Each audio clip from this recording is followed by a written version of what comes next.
Have you ever been so overwhelmed by pain, so drowned in sorrow, that you wished you could just feel nothing at all? It's a desperate plea, a last resort when the world feels too heavy to bear.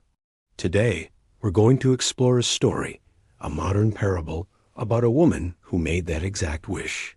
She begged Jesus to take away her feelings, to shield her from the agony of her life.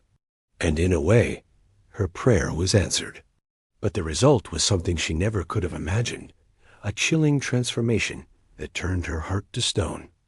This isn't just a story. It's a profound exploration of faith, a look into what happens when we ask to be emptied of the very thing that makes us human. Let's meet Sarah. From the outside, Sarah's life seemed ordinary. She had a job, a small apartment, and a handful of friends. But beneath the surface, her world was a landscape of grief. A few years ago, she lost her younger brother in a sudden, tragic accident. The shockwave of that loss never really subsided. It was followed by her mother's long, painful battle with illness, which ended just last year. Each loss chipped away at her, leaving her feeling fragile and exposed. Then, a relationship she had poured her heart into crumbled, leaving her with a profound sense of betrayal. It was the final straw. Sarah felt like a ship battered by an endless storm, taking on water faster than she could bail it out. Her faith, once a source of comfort, now felt like another source of pain. She went to church, she read her Bible, she prayed, but the words felt hollow. Every verse about joy felt like a mockery. Every song of praise felt like a lie. She'd cry out to God, asking, "Why? Why me? How much more can I take?" The silence that answered her felt deafening. The pain wasn't just emotional. It was physical.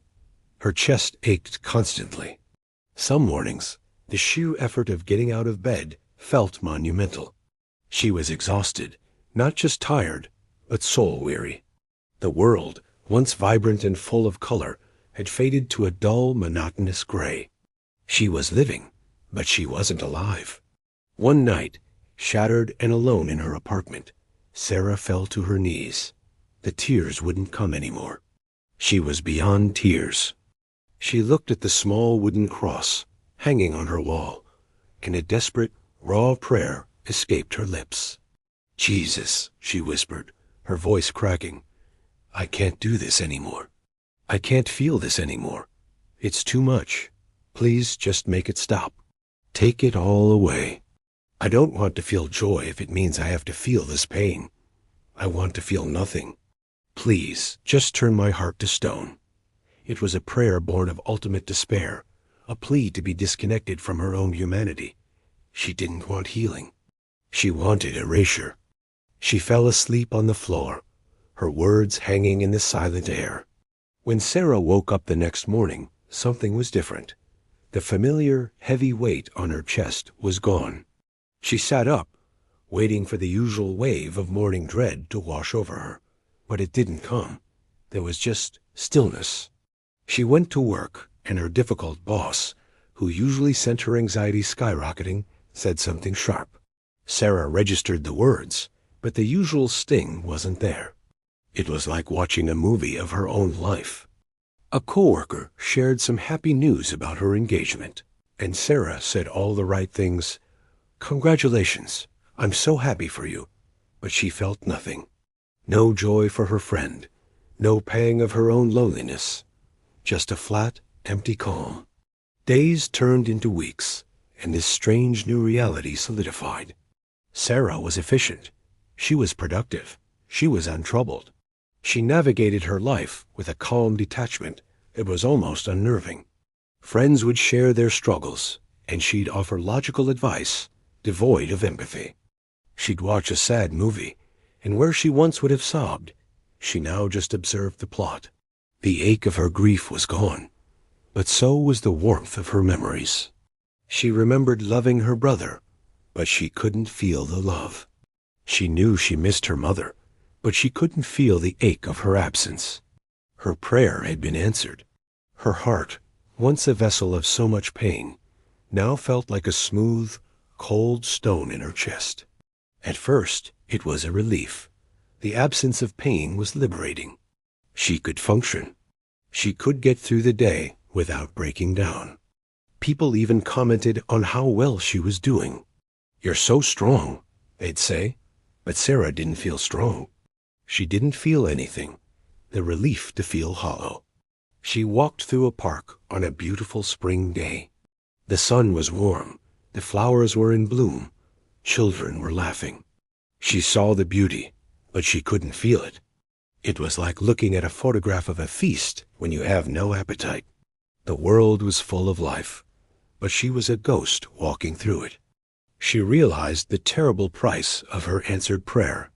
In her desire to escape the valleys of sorrow, she had forfeited the peaks of joy. In shielding herself from pain, she had locked herself out of love. The connection to her own memories, to the people around her, to God himself, was severed. She was safe in her stone fortress, but she was utterly alone. The numbness she had craved was now its own form of torture, a silent, empty prison. She was no longer drowning in sorrow, but she was suffocating in the void. The absence of feeling was not peace. It was a living death. One evening, standing in that same spot where she had made her desperate plea, Sarah looked at the cross on her wall again. This time, a new prayer formed, not from despair, but from a flicker of desperate hope. "Jesus," she whispered, and this time a single hot tear traced a path down her cheek. It was the first thing she had felt in months. The sensation was a shock, a tiny crack in the stone. "I was wrong," she sobbed, the words tumbling out. "This isn't living. Please, I don't care if it hurts. I want to feel again. Please, break this stone.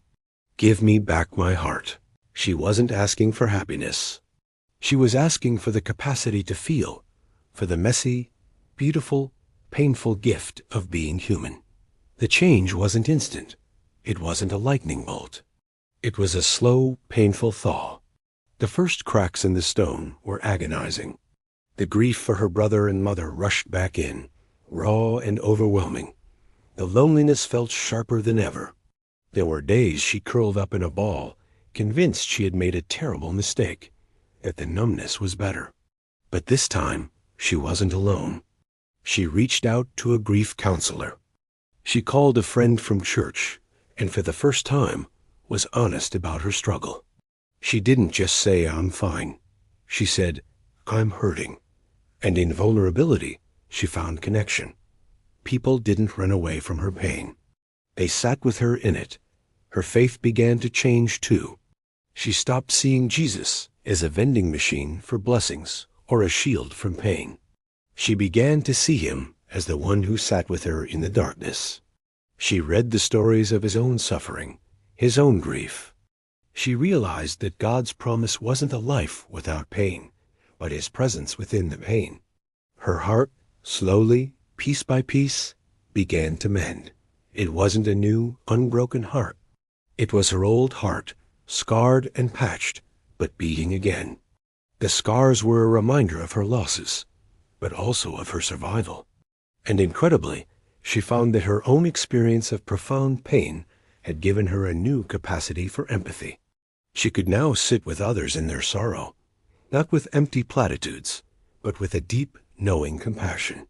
Sarah's story is a powerful reminder for all of us. When we're in the depths of despair, it's so tempting to want to shut down, to build walls, to turn our hearts to stone. But our feelings, all of them, are what connect us to life, to each other, and to God. Pain is a part of the human experience, but it doesn't have to be the end of the story. True strength isn't about not feeling. It's about feeling everything and still choosing to keep your heart open. It's about having the courage to walk through the fire, knowing that you're not alone, and that on the other side, there is a deeper capacity for love, compassion, and joy. Healing isn't about erasing the scars. It's about learning to live with them and finding that they can make us more, not less, human. If you are struggling with overwhelming grief or pain, please know you are not alone. Reaching out is a sign of immense strength. Talk to a friend, a family member, a pastor, or a professional counselor. There is help and there is hope. Your story is not over. Thank you for watching and for walking through this story with me. If this resonated with you, please like, subscribe, and share. Let's keep the conversation going in the comments below.